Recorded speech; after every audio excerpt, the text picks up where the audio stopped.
I found a lot of just your work revolves around career coaching, interview coaching. What has drawn you so much to the space? So I was in a tempestuous relationship about 26, 27 years ago, and it ended when I was pregnant. I was 4 months pregnant, and I was going on maternity leave, and panic set in because I had to think. I was trying to figure out a way to support myself and my daughter. And in my mind, when I came back off maternity leave, I knew I had to make about $20,000 more a year because our house had sold at a loss. Her father walked away, left me with a debt, and so on and so on. Long story, but the short of it is that I was, I suppose, in desperate times. And so I was like, how do I earn an extra 20 grand? Because that's what I needed to pay back, to start paying back the debt. And so I ended up really doing my research around elevating my profile. But more importantly, I started to talk to recruiters and to hiring people. The little money I had spare, I used to take these people out for coffees and started to pick their brains, like, how do I jump from here to here? And literally started implementing all the pieces of advice. And then there's also the writer in me. So I love writing. I love words. I've always been a wordsmith. And I started to play around with the resume and elevate it and turned it into like an achievements focused resume rather than a resume that was focused on duties and tasks and responsibilities. And between the advice of the recruiters and the hiring people and me, rewriting my resume a gazillion times, I started to implement these strategies. And within six or 7 months, I landed a role that jumped my income by 50,000. So I exceeded my mark. And that really was the start of the journey for me because the people around me who knew of my story knew that I'd hit financial and emotional rock bottom, I suppose, after that breakup. And I was starting out as a single mom. They came to me. They said, how did you do that? How did you go from there to there so quickly? Because it was less than 12 months that happened. And so I started helping other people. I started helping my colleagues. I started helping my friends. I started helping my family and realized that there was actually a business there.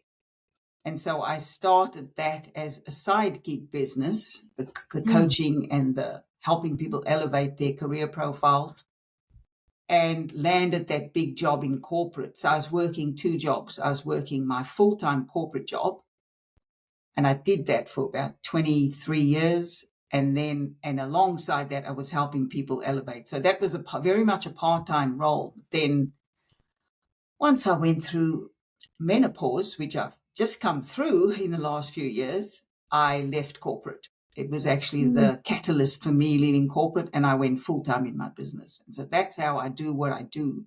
But it has been a long journey. I've been in the game for probably 20 years and full-time in the game for the last 4 years. Thank you for sharing that. That rock bottom that you were talking about, the spiritual, the emotional, the financial rock bottom. How did you personally climb out of that? Well, the first thing, obviously, the first few months, I was 4 months pregnant when that relationship ended. And so I had an almost instant recognition that there was a life growing within me and I needed to get myself sorted out really quickly because, crying forever wasn't going to cut it. I certainly didn't want that emotional burdens passing on to the baby. So I booked myself into counseling. That was the thing that I did. And that was challenging because I think my counselor at the time only indulged me for like 2 sessions, let me cry, let me do all of that I needed to do. And then she asked me a very difficult but very important question, which, to be honest, I wanted to slap her and run out of the room because she said to me, what role did you play in attracting this into your life? Oh. This abusive man, this person that hurt you when you were pregnant with his child and that left you in this financial mess. Like, where were you in this picture? And it was a very confronting question, obviously, because it's very easy to blame someone else. It's very easy to become a victim in life and to point the finger only at him. But obviously, I had to take a look at that. Now, as I said, my first reaction was anger. I wanted to punch her out. And I'm not a violent person, but I had that rage come up in me. And then I left that session, and I went for a walk at the beach. Nature kind of sorts my head out for me. So I went for a walk at the beach and started to think about that and realized that there was a lot of residue. I'd grown up in South Africa in apartheid as a woman of color. There was a lot of self-esteem issues there anyway. And then he was from the US. He was from Harlem in New York. So he grew up very rough. There was a lot of challenges in his life. So I think we both came to the relationship with our own baggage, and we were never going to make it. When I look back now, I realize there was too much stuff going on in both of our lives. And so it did end the way it ended, and that was probably the only way it was going to end, because we hadn't sorted our stuff out. Whatever was burdening us, whatever we had brought into the relationship from the past, from the traumas, the challenges. And what I realized was I didn't want to be a victim.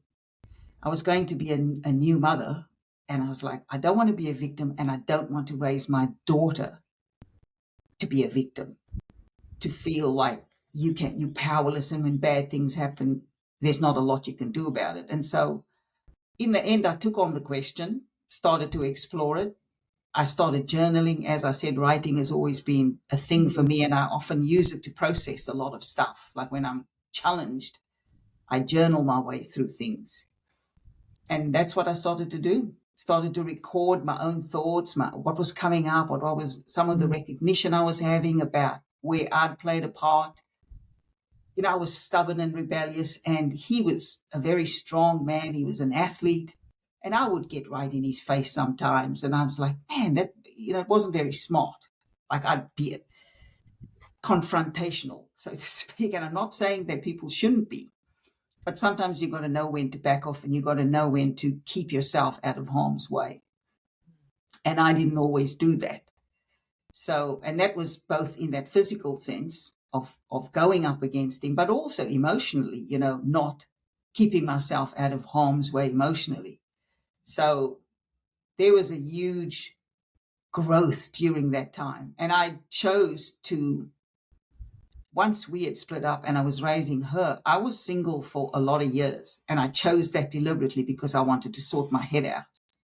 It's like, I don't want to go into another relationship until I figured out some of this baggage, some of this trauma that I'm carrying. And also, I was besotted with my daughter when she came. So I loved being a new mother. I was very focused on being there for her and growing my career because I wanted a good life for us. So that was the two things. It was the daughter and making good money and growing in my career so that I could have a different life. Thanks for pretty sharing. much, yeah. No, sorry for cutting you off. I just thank you. You remind me of my mom. Like no, and not just the way in which you talk about strength, and it's just so clear to me that you are such a strong woman, and the way you were just able to carry yourself up. My mom has done that throughout my life, and has inspired me in many ways just by living and being herself. So, kind of off of that, how have you tried to instill the idea of not being a victim and taking the power back for your daughter? Well, look, some of that started a lot younger for her than I would have liked, because obviously we here in Australia, she's also a child of color because the father was African American. I'm South African. So she encountered some race issues at school very young. And it was difficult because it brought up all my stuff from the past, right? Your daughter's going through this. And And in the area that I lived in at the time, because we had moved to America for a little while, and then we came back just before she went to school. And so she had quite a different setting in America. She was with, we were in California. She went to a school where there was a lot of people that looked like her, but also a lot of other cultures at the school. And then we came back to Australia, and the area that we lived in, she was the first child of color in her school. So there was that to contend with. But I told her, I told her from the start, I shared some of the stories of South Africa and the environment that I had grown up in, and her aunties and uncles had grown up in, and her grandparents. And I said, it doesn't mean that you're less than, and it doesn't mean that you can't be all that you want to be. Yes, you're dealing with certain issues around the color of your skin, but that's no excuse to not thrive in life. Because there are many people, yes, some people, I suppose they challenge and they don't have the strength and they let that beat them down. But I said, you have an example in your grandparents who brought the family from South Africa and started again in a brand new country with very little money. You have me who has gone through all that I've been through and risen up and moved forward. And you have your 2 uncles and your 2 aunties, because I have 2 brothers and 2 sisters, I said, who are also doing the same. So you can choose to be a victim, or you choose to let this beat you down. And yes, you're encountering it quite young, but I did too. I grew up in the environment that perfected segregation and racism. Apartheid was the big thing in South Africa during my time. I said, I didn't let it stop me. Yes, it was difficult, and it meant I had to work a little bit harder. And some of the opportunities that I saw some of white students get when I was at university, I said I didn't have, but I said I kept pushing forward. And I said, if you want it, if you want success, if you want a joyful life, if you want to actually also learn to understand other people, even the ones that you think hate you or don't hate you, I said, there's power in that. And so you can either let it beat you down, make you a victim, or you can decide, like Maya Angelou says, I rise, Yes. and continue to rise. We get to decide how life's going to play out for us at the end of the day. Because nobody, look, I'm quoting a few people here, right? But it's like Bob Marley said, you've got to emancipate your own mind. And it doesn't matter what external circumstances are going on around you. No one gets to capture and imprison your mind, even if they do your body. And obviously I come from the country with the greatest hero, in my opinion, of all time, Nelson Mandela, who was physically imprisoned. But he never let that whole situation imprison his mind. And so that was always my message to my daughter. It was like, you get to decide how you react to life, how you want to be in life, and what blessings and magic and miracles you're going to take from life. That's very cool. Yeah, that's so beautiful. It's also really cool in her life that she has these people, living, breathing examples that she can talk to of that success, that no matter what, you really can define and shape the course of your own life. You mentioned joy, like defining success and joy in your life. How have you defined joy in your life? Oh, look, for me, I love dancing, so music, and I come from the culture of dancing. Come on, in South Africa, it's all Yeah. about music and food. So I'm a Yes. foodie. I am a foodie, and I love my music. So that's one area I go to, and I did that. It's interesting. I remember that when I was coming out of that difficult relationship, and she was very, very young. One of the things, because I was challenged with my finances, and I was still working on trying to gain that extra $20,000. So I had to stop a lot of the things that brought me joy, like going out to restaurants, going out to the cinemas. I love the movies as well, going dancing, all of those things. And I was a new mother, so I wasn't going to go out to the clubs anymore, because then I have to pay a babysitter and it's all money. But what I used to do was I used to invite my friends over and just cook for them. And I was like, you bring the bottle of wine, or you bring the bubbly, and I'm going to do the cooking. And we used to Mm. have this cooking fests and soirees that just went on for hours, and we'd listen to music, and all of that joy happened in the home. So sometimes, even if money is tight, you can still go find ways to bring the joy into your own life. So for me, it's about music, it's about food, it's about community. And then I also started meditation back in those days. So probably soon after, that was one of the things the counselor put me onto, Mm. was meditation and just being quiet, and being quiet with my own thoughts, being quiet with my own dreams, my own visions. So she was like, yes, life is looking quite dire for you right now. However, that doesn't have to stop you dreaming of a better life. And you can visualize that. So I started doing guided meditation first, because my mind was chattering a lot back then. So I couldn't really still it, but I do the guided meditation. And then eventually moved on to transcendental, which is pretty much focusing on the breath. So those are some of the things that I used as means of joy and uplifting myself. Um, and I'm not saying I was joyful all the time, because no, there were times when that whole situation overwhelmed me. But I would constantly go back to the things that helped me process it. Writing, the journaling was huge during that time, which is why I can probably write a book about about all of the things, because there's journals. I've got boxes of journals. The only thing that's ever traveled with me whenever I've traveled is all my journals. Mm. Um, and with my daughter, I brought joy into her life in little ways. I taught her to bake. We used to cook together. The Mm. beach was always free. So we were often down at the beach. I just play with her in the sand, build sandcastles, walk along the beach, do the things that brought me peace. And I've always taught her that you don't have to have loads of money to find joy. It's always in the little things, and nature's one of the best places to find it. That should be on a plaque. You don't need a lot of money. Have joy, you know? Yeah, Oh yeah, my, yeah. that's so Mm. true. It's just, it really is in the little things. And I feel like people think, when I make this amount of money or when I'm able to have this position, then everything is figured out and everything is great. But it's like, you can start the joy now. You don't have to wait.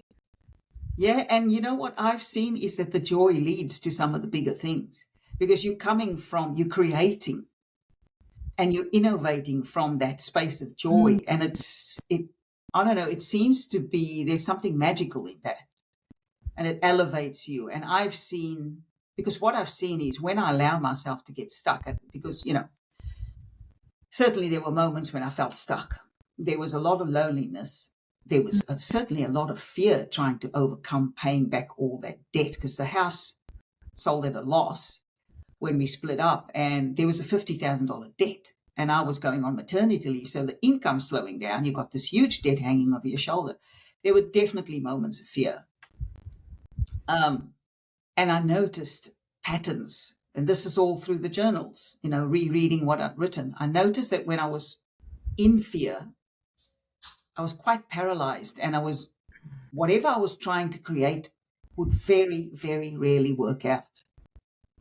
But when I moved away from that fear and went to the little spaces of joy, whether it was teaching my daughter how to ice a cupcake or whatever, Mm. or dress her up she used to love she wanted to be a mermaid. So my sister made her a mermaid costume, and we dress her up as a mermaid and tell stories. Um, when I went to those spaces and then came out and started to write and create, it just flowed better. So, my journaling was always informing me of the best way to go, but that doesn't mean, as I said, that I didn't go to some dark spaces. Obviously you do. When you've hit rock bottom, you do. And so you're battling, the demon on this shoulder and the angel on this shoulder, like which way to go. But the thing is, what I found is, as long as as long as I took one action, even if it was really tiny, that was about being in a space of joy or being quiet, somehow I was able to get through. It didn't have to be, and I think some even with career stuff, people think they have to do these grand gestures or these big actions, but that's not what leads to the success. It's the consistent small actions. Like when I look back on the story I shared at the beginning, it's like I consistently had these coffees with these people whose brains I was trying to pick. And I consistently wrote and rewrote my resume and testing it out in the market until it started to get the hits. So it wasn't any grand big steps that suddenly led to this catapulting by 50 grand, right? It was little steps. It was these 2 little steps, having the coffees, picking the brains, asking the questions, and then going back to my resume and my documents and going, okay, how do I make this better and better and better? And testing it in the market and getting the rejections. But then eventually I started to get the hits of the resume, and then I started to get them consistently. And then I was like, I found a winner. This is the formula. Right? It's small, consistent actions I've seen everywhere in my life. Even when I was rebuilding my finances, it's saying that I'm going to save $50 a fortnight and actually doing that. No matter what else is going on in life, I'm like, okay, this goes in the savings first, and then whatever's left, now I've got to adjust the next 2 weeks spending. And if that means I can't go to the movies, I can't go to this, I can't go to that, then that's what it means. But the $50 goes in the savings account every fortnight, and it's small. That wasn't a lot of money, but it builds, it compounds. And also, I think what I saw was that I developed the discipline to know that I could do it. But just by doing it and keeping my promise, I'm very big on keeping, and this is something my father taught us when we were really young, always honor your word, even if nobody sees. So I was honoring my word to myself, even though no one else knew that I was putting my $50 away every fortnight. No one needed to see, but I needed to know that I promised that I would do that to myself and that I would do that. That was another factor. That's another big factor that I've seen in success. And when I work with my clients who come and work with me with the career coaching, I always say to them, before we start, I'm like, this is a partnership. So I'm here to facilitate your success in your career space, and you here to honor your word to me and to yourself. So if we do a session today and you haven't completed the homework that I've given you, don't book your next session with me until that homework is done, because you have to learn to honor your word, especially to yourself. But then, of course, when you're working with a coach, you're wasting your time and the coach's time if you don't honor your word, if you don't work in partnership, if you don't become part of that driving force towards your own career success.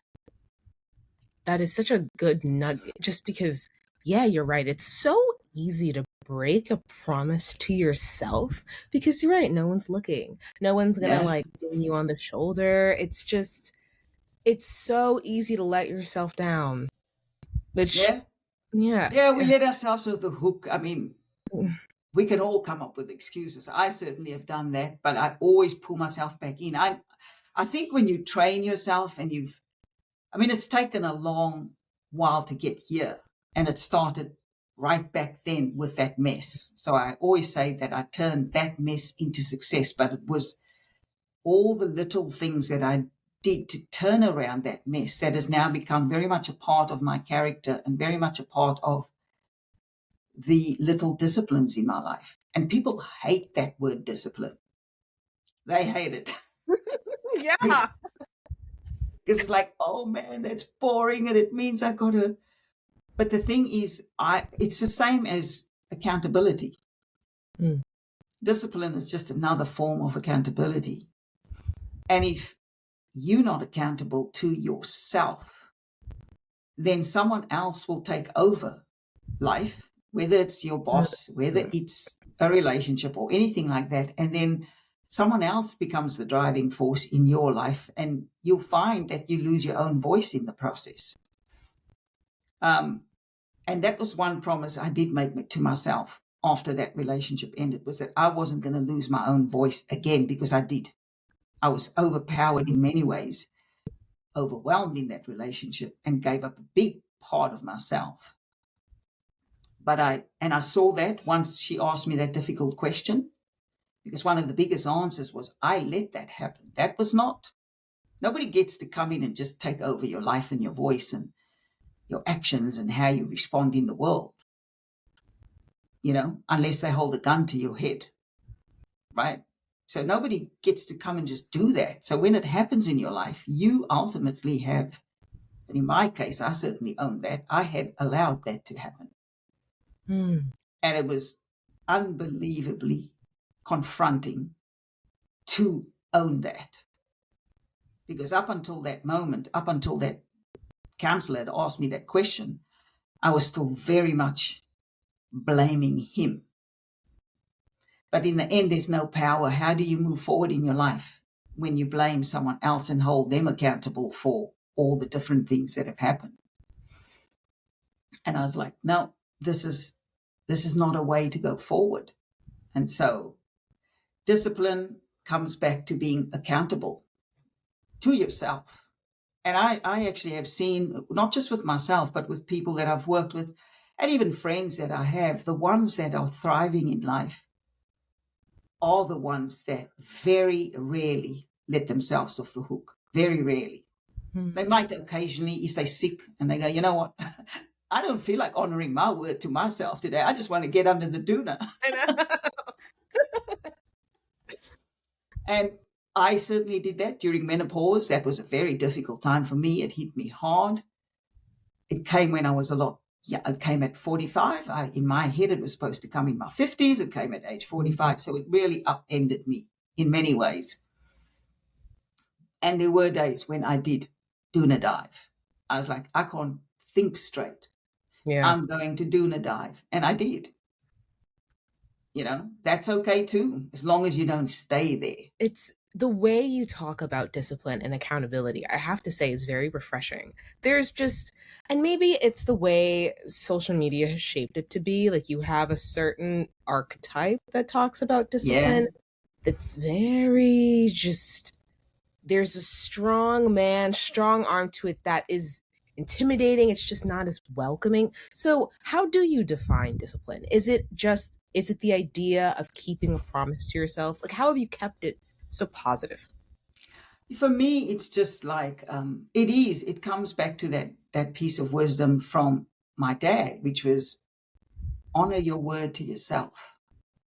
That's it, really, because when you able to do that, you learn about trust.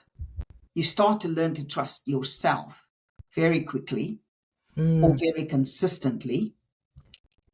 And when you trust yourself and you operate in a space of, I'm going to trust that I will keep my word to myself, there's an energy that happens around you, and people learn to trust you too. Because the thing is, if we can't trust ourselves and we don't operate in that space of accountability, you very quickly breed mistrust in other people. People won't know why they can't quite click with you, or why they can't quite work openly with you. They'll feel it in the energy.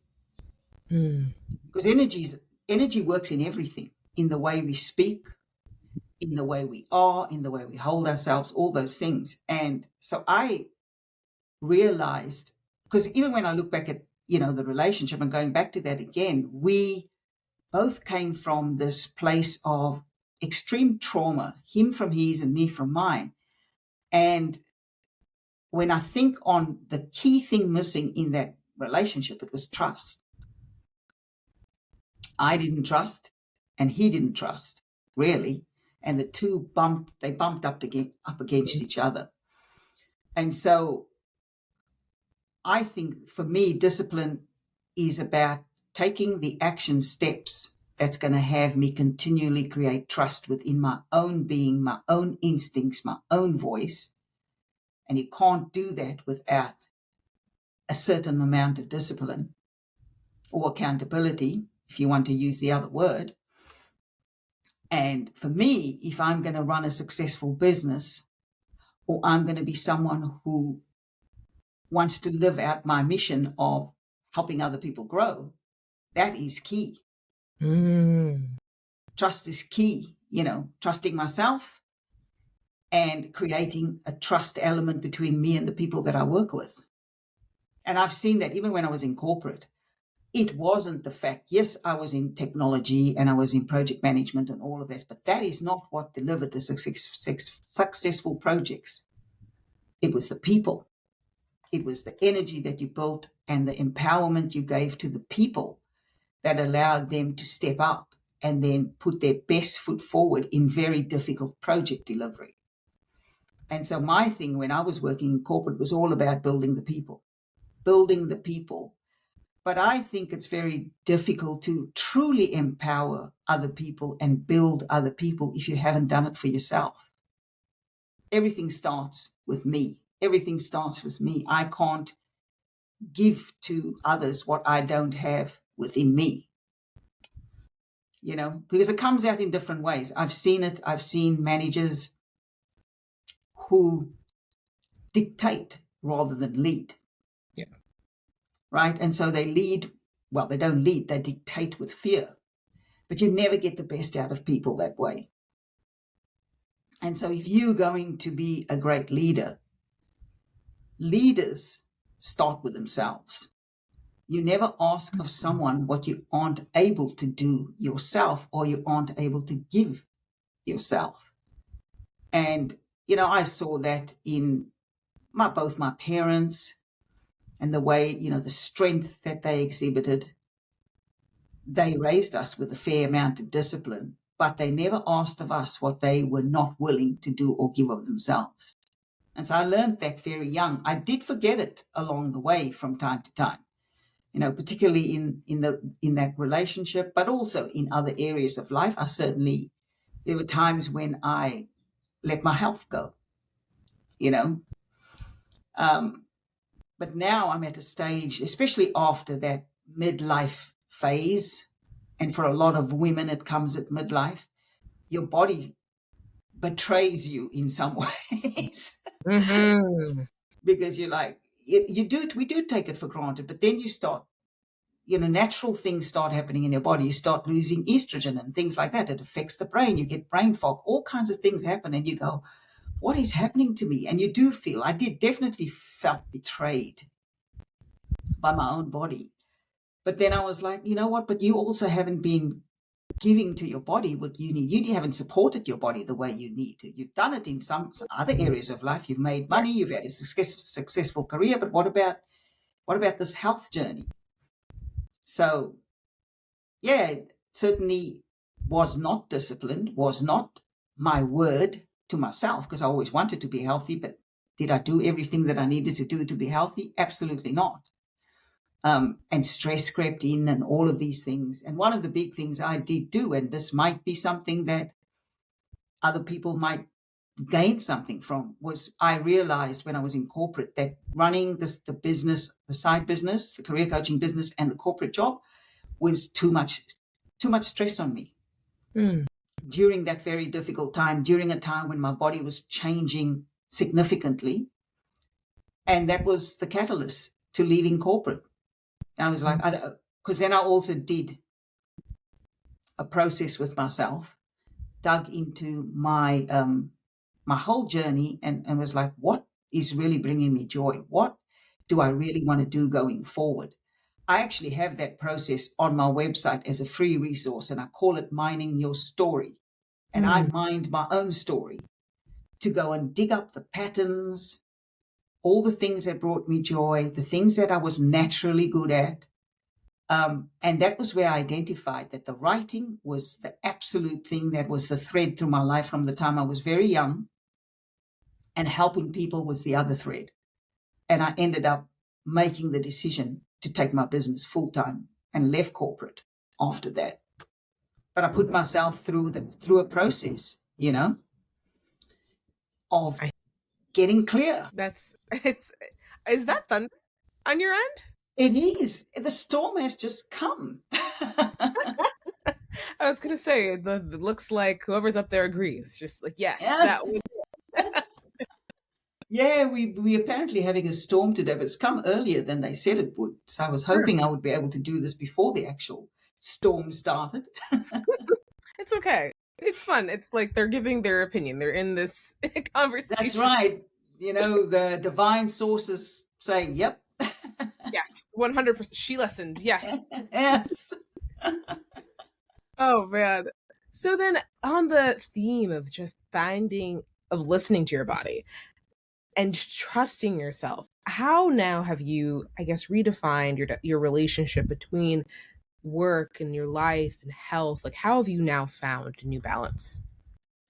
So it took a little while. So once I went into the business full time, I will say I had saved a fair amount of money to be able to go into my business, because I never encourage people. All the clients I work with that say to me, I want to go in a different direction. I want to maybe start my own business, or I want to do a different industry in my career.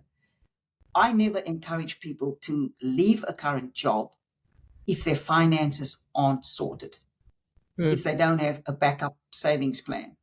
And the reason is because it is very difficult to go for a dream when the mortgage is breathing down your neck and the children's school fees. So I'm a very practical gal. I've learned along the way that no matter how much you visualize, no matter how much you wish for, when you're in financial stress, it is very, very difficult to actually go for your dream. And more importantly, if you're going for a new career, it is very difficult to negotiate the circumstances of your new career when you're worried about money. I've never seen someone be able to do that successfully. When they worried about money, be able to negotiate for the perks or the remuneration that they want, right? There's just something in the energy, they're fearful, and it doesn't translate.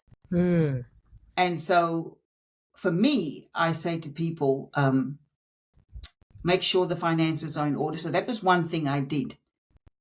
But then when you go full time into a business, you have to generate the clients. So that's also a difficult part of it.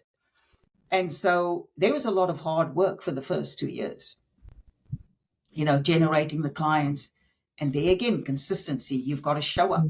I had to show up on LinkedIn. I had to show up via video, which I wasn't comfortable doing. I'm a writer, so I'm a lot more comfortable hidden in a room with my cup of tea or my glass of water, writing, banging out against the keyboard. That is the writer. We tend to be introverted a bit. So I had to step out of the comfort zone and show up on video and share my knowledge so that I could become an expert in my field and become known. And then, but the balance has come now now that I'm 5 years into my business, because as you build the reputation, as you generate the clients, as you become better, and if it's not a business and it's a job, and you become someone who people trust and you're reliable and you're producing good work, then you can start to negotiate. And the thing is, one of the things I will say is sometimes you've got to negotiate even if you don't have all of those. So what I mean by that is when I was starting out in that new role where I landed my $50,000 extra, one of the things I did negotiate right from the start, and you've got to define really early what is really important to you. And for me, it was raising my daughter and having a successful career. And so when I went into the interviews, I said to them, I need to be able to be a mommy to my daughter. That means we got to work out how I'm going to do some of my hours from home. So this was 20 something years ago when it wasn't popular to work from home, but I asked for it. But the thing is, you can't just ask for something and then not deliver. So I was like, let's do a trial period, 3 months. We'll see if it's working for both of us. And what I did was I made sure I delivered above and beyond. So by the time the trial period was over, they couldn't say no to me because they could see that I could deliver despite the fact that I was working 3 days a week from home. Mm. And so you always, if you're going to ask for something, you have to be able to deliver. And I do the same in my business. I am upfront with people. I'm saying, this is the way I work. These are the hours I work. So I've chosen my hours. I work from 10 o'clock in the morning till 4 o'clock, Monday to Thursday. I do not work on Fridays. Fridays I keep for spillover writing. If I get more clients in a week than I expect to get, and I've got spillover writing to do, then I do that on a Friday morning. But I don't actually work face-to-face or on Zoom with people on a Friday because I want to have that time to just complete all the writing tasks for the week. And I do not work on weekends. I used to work on weekends in corporate. I don't. I've made it very clear to my clients that these are the hours I work. So I state things up front. And I think anybody can do that. We have to become the captains of our own ships and put out what works for us. Because one thing to remember is that even if you really want a job or you really want to work for a particular company, you still need to interview that company yourself. When they're interviewing you, you're also interviewing them. And you need to go, these are my non-negotiables. So for me, being away from my daughter was a non-negotiable. And I made that very clear in every single interview. And I think if there's a certain strength in you or a certain way you ask for it with a determination, very few people can say no to you. And also, I always put that trial period out to them. I said, let's try this for 3 months. Let's see how we go. And I knew I could do it because I'd done it at the companies before, but I still kept doing that because I wanted to give them a level of comfort as well. And then I made sure that I delivered. And so I always actually got what I want. Every contract that I ever negotiated, every company I've ever worked in here, and I've worked for some of the biggest ones here in Australia, the telcos, the banks, insurance companies, all of them. I ended up with a situation where I was able to do days from home and days in the office. But it was a case of asking for it. Nice. So you have to determine what is going to be the balance in your own life and then put that out there. Having said that, with some of my clients, when it comes to interview coaching stage, that's not something that there can be strict parameters around, because sometimes I'll get a client. I've traveled in Europe and I love traveling too. So I've traveled around the world and I've been in Europe at times and the client has sent me a message on WhatsApp and saying, I've just landed an interview. I'm terrified. I need to talk to you. I will make myself available to that client, because when it's an interview, it is crunch time. It is not like the writing side of career coaching where I'm writing their documents and uplifting their profiles and telling their career stories and so on. When it's interview time, they only get 2 or 3 days. They get told you're interviewing on Friday and it's Tuesday. So then I just switch, I'll just switch things around and go, actually, I was going to go to the Greek Parthenon today, but you know what? Let's meet. And we meet up at a time that's convenient for them in Australia or wherever it is in the world, in Asia. And I make myself available and do the coaching session with them. So there are times when I bend my own rules, but that's because I know that interview time is crunch time and there is no other way around it.